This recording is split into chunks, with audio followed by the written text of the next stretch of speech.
के लिए शुरू करने जा रहा हूँ एक और नई एनिमे सीरीज को। इस एनिमे सीरीज की स्टोरी लाइन और ग्राफिक्स के साथ साथ एनिमेशन काफी बढ़िया क्वालिटी की है। इस एनिमे की स्टोरी लाइन दी पर्पल रिवर के साथ साथ वर्ल्ड ऑफ ऑनर से मिलती जुलती है, इसलिए मैं आपसे पर्सनली रिकमेंड करता हूँ कि इसे वॉच आउट करना मत भूलिएगा। इस एनिमे सीरीज का नाम है the first order of the world. इस एनिमे सीरीज में हमें एडवेंचर्स के साथ साथ एक्शन भी देखने को मिलता है। तो चलिए बिना किसी स्पॉइलर दिए इस कहानी के एक्सप्लेनेशन की तरफ बढ़ते हैं। इस कहानी की शुरुआत होती है एक डेजर्ट से, जहाँ पर हम एक ईगल को देखते हैं जो बड़े मजे से उड़ रहा था और उसको पकड़ने के लिए नीचे एक हंटर ने जाल बिछाया हुआ था। यहाँ पर दोस्तों ओकाब जैसे ही नीचे देखता है उसे खाने के लिए कुछ बोटियां देखने को मिलती हैं और वो उसे खाने के लिए नीचे आ जाता है। हंटर भी उसे चुपके से देख रहा था। वो ईगल जैसे ही नीचे आ जाता है और वो जाल की तरफ आगे बढ़ता है, तभी वो उसका धागा खींचती हुई उसे उसके अंदर फंसा देता है। हंटर जैसे ही ये देखता है वो उसकी तरफ तेजी से आगे बढ़ता है और उसे अपने पंजों में दबोच लेता है, लेकिन उसे पकड़ने में उसे बहुत ही ज्यादा मुश्किल पेश आती है। लेकिन फाइनली वो उसे अपने कब्जे में ले ही लेता है, जिसकी वजह से उसका हाथ भी थोड़ा सा जख्मी होता है, जिसे देखकर वो बहुत ही परेशान होता है। इसके बाद वो उस ईगल को उठाती हुई वहाँ से रवाना हो जाता है, लेकिन वो जैसे ही आगे बढ़ता है उसके साथ कुछ अजीब सा मंजर हो जाता है और उसके जहन में कुछ गड़बड़ी शुरू हो जाती है। वो हंटर अपने जहन में कुछ अजीब अजीब सी चीजें देखने लगता है, जिसकी वजह से उसे बहुत ही ज्यादा तकलीफ हो रही होती है और यहाँ पर उसकी एनर्जी बिल्कुल ही लो हो जाती है, जिसकी वजह से वो बेहोश होकर नीचे गिर जाता है। कुछ देर गुजरने के बाद उसकी आंख दोबारा से खुल जाती है और वो खुद को एक अलग ही दुनिया में पाता है, जहाँ पर अंधेरा ही अंधेरा होता है और वहाँ पर कुछ अजीब अजीब सी चीजें भी मौजूद होती हैं, जिन्हें देखकर वो बहुत ही ज्यादा हैरान हो जाता है। वो यहाँ पर इर्द गिर्द देखता है और कहता है कि ये सब कुछ क्या हो रहा है और मैं कहाँ पर आ गया हूँ। तभी वो यहाँ पर एक टाइपिंग मशीन को भी देख लेता है, जिसकी तरफ वो आगे बढ़ता है। इसे देखने के बाद वो यहाँ से आगे बढ़ता है और दरवाजा खोलने के लिए अपना हाथ बढ़ाता है, लेकिन हम देखते हैं कि वो ये सब कुछ तो ख्वाब में ही देख रहा था और वो वापस अपनी दुनिया में आ जाता है। होश आते ही वहाँ पर डेजर्ट में एसिडिक रेन शुरू हो जाती है और वो अपने ईगल को उठाती हुई वहाँ से भागना शुरू करता है। थोड़ी देर भागने के बाद यहाँ पर उसके सामने एक शख्स आ खड़ा हो जाता है, जो उससे कहता है कि ये ईगल मुझे दे दो, लेकिन वो उस पर हमला करते हुए उसे मार गिरा देता है और वहाँ से आगे भागना शुरू करता है। इसके बाद यहाँ पर हम उस टाइपिंग मशीन को दोबारा से देखते हैं, जो उसके माइंड के साथ कनेक्टेड होती है और वो उसे बताती है कि आपने ये हंटिंग का एक टास्क मुकम्मल कर दिया है। दोस्तों इस हंटर का नाम रेन शाओसू होता है और वो अपने घर का निजाम चलाने के लिए किसी फैक्ट्री में काम नहीं करता, बल्कि वो रोजाना हंटिंग किया करता है ताकि वो अपने घर का निजाम अच्छे तरीके से चला सके। रेन शाओसू जैसे ही उस डेजर्ट में थोड़ा सा आगे बढ़ता है, तभी यहाँ पर उसे कुछ अजीब सी आवाजें सुनाई देती हैं, जिसकी वजह से वो दोबारा से उस हंटर के पीछे आ जाता है। रेन शाओसू को देखकर वो बहुत ही ज्यादा डर जाता है और पीछे हो जाता है, लेकिन वो उससे कहता है कि क्या तुम्हें ये ईगल चाहिए और उसकी तरफ आगे बढ़ाता है। रेन शाओसू उसे हाथ में पकड़ाते हुए उसे कहता है कि अगर ये तुम्हें चाहिए था तो इसे ले लो। वो शख्स जैसे ही उस ईगल को पकड़ने के लिए अपना हाथ आगे बढ़ाता है, लेकिन यहाँ पर रेन शाओसू उसे छीनकर वापस रवाना हो जाता है। के बाद सीन चेंज हो जाता है और हम एक सिटी को देखते हैं, जहाँ पर लोग भूख के मारे मरते हैं। यहाँ पर हम रेन शाओसू को देखते हैं, जो अपने उस ईगल को लेकर आ जाता है। रेन शाओसू जैसे ही अपने घर की तरफ आगे बढ़ता है, यहाँ पर उसे कुछ लोग देख लेते हैं और कहते हैं कि हमें से इस ईगल को छीन लेना चाहिए। यहाँ पर वो लोग ये भी कहते हैं कि रेन शाओसू एक बहुत ही लकी इंसान है, क्योंकि ये यहाँ पर फैक्ट्रीज में काम नहीं करता, बल्कि रोजाना मेहनत करके शिकार के लिए जाता है और कुछ पकड़ कर लाता है। लेकिन उन बेवकूफों को ये मालूम नहीं होता कि रेन शाओसू इसके लिए कितनी ज्यादा मेहनत करता है और उसे इसमें कितनी ज्यादा मुश्किलात का सामना भी करना पड़ता है। उन दोनों में से एक शख्स उसके पीछे जाता है ताकि वो उसे उस ईगल को छीन सके, लेकिन हम देखते हैं कि रेन शाओसू उसे अपनी तलवार दिखाता है, जिसकी वजह से वो पीछे हट जाता है। उस शख्स के पास उसका साथी आकर उससे कहता है कि मैंने तुम्हें कहा था कि ये मेंटली इल है, इसलिए इसके साथ मत छेड़ा करो। यहाँ पर दोस्तों बहुत तेज बारिश भी शुरू हो जाती है और रेन शाओसू जैसे ही अपने घर की तरफ आगे बढ़ता है, यहाँ पर उसके सामने एक लड़की आकर उससे कहती है कि क्या तुम अपनी हंटिंग से वापस आ गए हो। उस लड़की का नाम मिस शिया होता है। रेन शाओसू उससे कहता है कि हाँ मैं हंटिंग से वापस आ गया हूँ। यहाँ पर वो लड़की उसका हाथ भी देखती है और उससे कहती है कि तुम तो बहुत ही ज्यादा जख्मी हो गए हो। लेकिन रेन शाओसू उसे कहता है कि मैं बिल्कुल ही ठीक हूँ। साथ में वो लड़की उससे बताती है कि तुम्हारे भाई की तबीयत बहुत ही ज्यादा खराब है, इसलिए तुम्हें जल्दी से अपने घर जाना चाहिए। ये सुनती ही रेन शाओसू बहुत ही ज्यादा सैड हो जाता है और वो जल्दी से अपने घर पहुँच जाता है, जहाँ पर वो अपने भाई की तबीयत चेक करता है और उससे कहता है कि तुम्हें कुछ भी फीवर नहीं है। ये कहते ही रेन शाओसू अपने छोटे भाई के लिए सूप तैयार करता है और साथ में उससे कहता है कि यहाँ पर मौजूद सभी लोग दिन ब दिन मजबूत होते जा रहे हैं और एक तुम ही हो जो रोजाना बीमार होते हो। रेन शाओसू उससे कहता है कि अगर आज रात में तुम्हारे पास नहीं आता तो तुम्हारी तबीयत बहुत ही ज्यादा खराब हो गई होती और तुम रात के वक्त भी अकेले होते।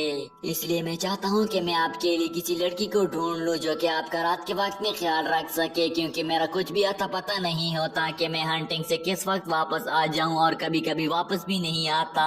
और रेन शाओसू अपने छोटे भाई से ये भी कहता है कि कभी कभी मैं यहाँ पर नहीं भी आता तो तुम्हें मेरे लिए परेशान होने की जरूरत नहीं है, बल्कि तुम अपनी सेहत का खास ख्याल रखा करो। और उसे सूप पकड़ाते हुए उसे कहता है कि तुम इसे पी लो ताकि तुम जल्दी जल्दी से सेहतयाब हो सको। लेकिन वो उसे कहता है कि सबसे पहले तुम ही पी लो, क्योंकि तुम मेरे बड़े भाई हो और बहुत ही ज्यादा थक भी गए हो। लेकिन उसका बड़ा भाई उसे कहता है कि तुम जल्दी जल्दी से इसे पी लो ताकि तुम जल्द अज जल्द सेहतयाब हो सको और अपना ख्याल खुद ही रख सको। यहाँ पर दोस्तों उन दोनों के दरमियान बातें चल ही रही होती हैं कि तभी उसका छोटा भाई उसके सूप को देख लेता है और उससे कहता है कि तुम्हारा सूप तो बॉयल हो गया है। वो जल्दी से जाकर अपने सूप को उठा लेता है। इसके बाद रेन शाओसू अपने ईगल को पैक करते हुए अपने भाई से कहता है कि मैं इसे बेचने के लिए जा रहा हूँ और साथ में वो उसे ये भी कहता है कि क्या तुमने होमवर्क को कंप्लीट किया हुआ है। रेन शाओसू अपने भाई से कहता है कि तुम रोजाना अपने मामूल के मुताबिक अपने स्कूल जाया करो, तभी जाकर तुम एक अच्छे से टीचर भी बन पाओगे। इसके बाद हम देखते हैं कि रेन शाओसू वहाँ से बाहर आ जाता है और वो अपनी सिटी में पैदल जा रहा होता है ताकि वो अपने उस ईगल को बेच सके।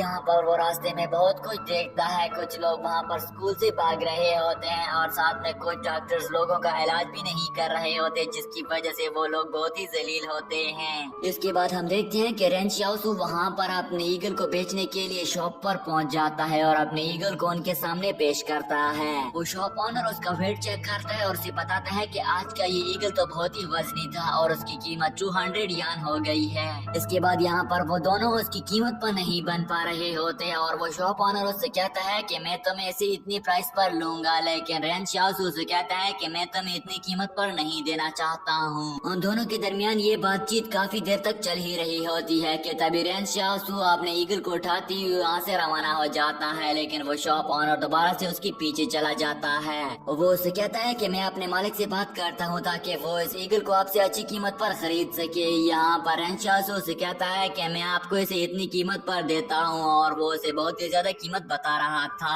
ये सुनकर वो बहुत ही ज्यादा हैरान हो जाता है। लेकिन यहाँ पर रेन शाओसू उससे कहता है कि क्या आपके पास एंटीबायोटिक्स और एंटी इन्फ्लेमेटरी ड्रग्स मौजूद होंगी। इसके जवाब में वो शॉप ऑनर उससे कहता है कि ये तुम्हारे लिए ठीक रहेगा, क्योंकि अगर तुमने अपने इस इन्फेक्शन का इलाज नहीं किया तो इसकी वजह से तुम मर भी सकते हो, इसलिए तुम अच्छी तरीके से इसका इलाज कर लो। वो शॉप ऑनर उन एंटीबायोटिक्स का प्राइस बताते हुए उससे कहता है कि इस एंटीबायोटिक को तुमने 3 दिन के लिए रोजाना से लेना है ताकि तुम्हारा ये जख्म जल्द अज जल्द ठीक हो सके। इसके बाद वो शॉपकीपर उसे कुछ और भी मेडिसिन दिखाता है और वो उन्हें कीमत भी बता देता है। उसकी कीमत सुनती ही रेन शाओसू बहुत ही हैरान हो जाता है और उससे कहता है कि सर्दी में कोई भी इन्फ्लेमेशन नहीं हुआ करती है, इसलिए मैं इन मेडिसिन को नहीं खरीदना चाहता हूँ। और पास में पड़े उन कोट्स की तरफ इशारा करते ही उससे कहता है कि इन कोट्स की क्या प्राइस है। वो शॉप ऑनर उससे कहता है कि इस हर कोट की कीमत 500 कॉइन्स है और मैंने ये खुद 590 कॉइन्स की खरीदी हुई है। रेन शाओसू उससे कहता है कि तुम बहुत ही नेक शख्स हो, इसलिए मैं तुमसे एक को खरीदना चाहता हूँ और उससे कहता है कि तुम मेरे लिए ये ब्लैक कोट को पैक कर दो। रेन शाओसू की ये कहती वहाँ पर बाहर बहुत सारी गाड़ियाँ आ जाती है और उनसे एक शख्स बाहर आ जाता है। उस शख्स का नाम लू शेंग होता है और वो सभी गाड़ियाँ बैरियर से आई हुई होती है। उस बैरियर का नाम 113 बैरियर होता है। वो शॉपकीपर रेन शाओसू को बताता है कि ये लोग यहाँ पर लोगों को उठाने के लिए आते हैं और वहाँ पर उस बैरियर में इन लोगों से काम लिया जाता है। यहाँ पर वो शॉपकीपर उसे ये भी बताता है कि वो लोग वहाँ पर जो चले जाते हैं उनके साथ बहुत ही ज्यादा जुल्म किया जाता है और बहुत ही सख्त काम लिया जाता है, लेकिन वो लोग जहाँ से चले जाते हैं वो इस बात से फेमिलियर नहीं होते। वो उसे बताता है कि वो यहाँ के लोगों को जिंगशंग लेकर चले जाते हैं। जिंगशंग का नाम सुनती ही रेन शाओजी बहुत ही ज्यादा हैरान हो जाता है और उसे बहुत सारे मॉन्स्टर्स याद आ जाते हैं जो उसने वहाँ पर देखे थे। वो सभी मॉन्स्टर दरअसल वहाँ पर उसने अपनी ख्वाब में ही देखे थे और उसका छोटा भाई उसे जगाने की कोशिश कर रहा था, लेकिन उस वक्त वो बहुत ही ज्यादा तकलीफ में था क्योंकि रेन शाओजी ख्वाब में बहुत ही भयानक चीजों को देख रहा था जिनकी वजह से वो होश में भी नहीं आ रहा था और मेंटली वो बहुत ही ज्यादा स्ट्रिक्टनेस फील कर रहा था। वो शॉपकीपर उसे बताता है कि एक तुम ही हो जो यहाँ से बाहर के असूलों के बारे में जानते हो, क्योंकि हर वक्त तुम वहाँ पर हंटिंग किया करते रहते हो, इसलिए तुम वहाँ पर जाकर अच्छी खासी कीमत को वसूल कर पाओगे। वो शॉपकीपर उसे ये भी कहता है कि तुम क्रॉसिंग माउंटेन तक गए हुए हो और वो जगह वहाँ पर पास ही में मौजूद है, इसलिए तुम वहाँ पर जा सकते हो। वो शॉपकीपर रेन शाओसू को उकसा रहा होता है और उससे कहता है कि ऐसी बड़ी अपॉर्चुनिटी तुम्हें कभी भी अपनी जिंदगी में दोबारा से नहीं मिल पाएगी, इसलिए तुम इसके बारे में सोच जरूर लेना।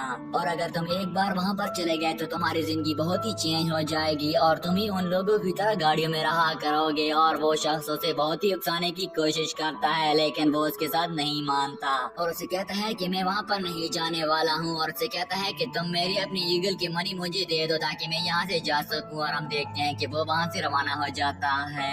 रेन शाओसू वहाँ से जैसे ही रवाना हो जाता है तभी यहाँ पर उसे गाड़ी के साथ एक खूबसूरत सी लड़की खड़ी हुई देखने को मिलती है और वो उसे अपनी गहरी निगाहों से देखता है। वो लड़की भी रेन शाओसू की तरफ गहरी निगाहों से देखती है और वो दोनों काफी देर तक एक दूसरे को देखते रहते हैं, लेकिन इसके बाद रेन शाओसू वहाँ से रवाना हो जाता है। इसके बाद सीन चेंज हो जाता है और हम रेन शाओसू को दोबारा से उसी जगह पर देखते हैं जहाँ पर वो टाइपिंग मशीन पड़ी होती है। वो यहाँ पर इर्द गिर्द देखती हुई कहता है कि किस किस्म की जगह है कि यहाँ पर लोग आकर खुद को पावरफुल बना लेते हैं और अपने सुपर पावर्स को अवेकन कर देते हैं। वो आगे बढ़ती हुई उस टाइपिंग मशीन के पास पहुँच जाता है और कहता है कि मैं किस तरह से अपने पावर्स को इसे अचीव कर सकता हूँ। यहाँ पर साथ में वो उस लेटर को भी देख लेता है। उस लेटर के ऊपर एक मैप बना हुआ होता है जो कि बहुत ही ज्यादा पावरफुल होता है और वो उसे देखकर हैरान रह जाता है। वो उसे उठाते हुए उसके बारे में कहता है कि ये मैप तो बहुत ही ज्यादा पावरफुल है और अभी तक मेरी लो लेवल की पावर मेरे पास मौजूद है, इसलिए मैं इसे किस तरह से इस्तेमाल कर सकता हूँ ताकि मेरी पावर्स भी इंक्रीज हो जाए। ये कहते ही यहाँ पर दोबारा से सीन चेंज हो जाता है और हम रेन शाओसू को अपने घर पर देखते हैं जो वहाँ पर उसे बाहर से कुछ आवाजें सुनाई देती हैं। वो सुनता है कि वो शॉपकीपर वहाँ पर उन लोगों से कहता है कि तुम रेन शाओसू को क्रॉस माउंटेन पर लेकर जा सकते हो। वो शॉपकीपर 113 बैरियर के लोगों के साथ रेन शाओसू की तरफ ही आ रहा था और वो रेन शाओसू की तारीफ करती हुई उन्हें बताता है कि वो एक बहुत ही काबिल हंटर है, इसलिए वो आप सभी लोगों के बहुत ही ज्यादा काम आ सकता है। और हम देखते हैं कि वो रेन शाओसू को वहाँ पर आवाज दे देता है कि यहाँ से बाहर आ जाओ। यहाँ पर रेन शाओसू जैसे ही वहाँ पर बाहर आता है उसने खुद को पागल बना लिया होता है ताकि वो लोग उसे वहाँ से लेकर जा ना सके। रेन शाओसू शॉपकीपर के साथ एक मेंटल की तरह बिहेव करता है जिसे देखकर वो लोग बहुत ही परेशान हो जाते हैं और शॉपकीपर से कहते हैं कि ये तो मेंटल है, इसे हम वहाँ जाकर क्या करेंगे। 113 बैरियर के लोग शॉपकीपर से कहते हैं कि हम इस मेंटल को अपने साथ नहीं ले जा सकते। ये कहती ही वो वहाँ से रवाना हो जाते हैं जिस पर वो शॉपकीपर बहुत ही ज्यादा गुस्सा हो जाता है। इसके बाद यहाँ पर रेन शाओसू को दोबारा से उस लड़की की याद आ जाती है और खुद से कहता है कि मुझे फंडामेंटल स्किल्स को सीखना होगा और वो एक्टिवेट करते हुए उस ग्राफिक को देखता है। ग्राफिक मैप्स पर बहुत ही चीजों की मालूमात लिखी हुई होती है और वो उसे अपनी मेंटल पावर से जज करता है। वो उस मैप की पावर को वहाँ पर मौजूद सभी लोगों पर अप्लाई कर देता है और साथ ही साथ में वो उस लड़की पर भी अप्लाई कर देता है ताकि वो उन सभी के बारे में इल्म हासिल कर सके। यहाँ पर उसके सामने उसकी आइस पावर भी ओपन हो जाती है जहाँ पर सर्चिंग करते वक्त उसके सामने वही मैप दोबारा से आ जाता है और वो अपने टारगेट स्किल को हासिल कर लेता है। ये सब कुछ करते हुए रेन शाओसू इर्द गिर्द बहुत ही ज्यादा एनर्जी क्रिएट हो जाती है और वो वहाँ पर मौजूद सभी लोगों की गन्स की पावर को भी अपने अंदर जज्ब कर लेता है ताकि वो खुद को पावरफुल बना सके। रेन शाओसू इस वक्त तक सभी गन्स को चलाने की पावर भी सीख चुका होता है। इसके बाद हम देखते हैं कि यहाँ पर उसके पास उसका छोटा भाई आ जाता है और उससे कहता है कि तुम हर वक्त लड़कियों की तरफ ही देखा करते हो।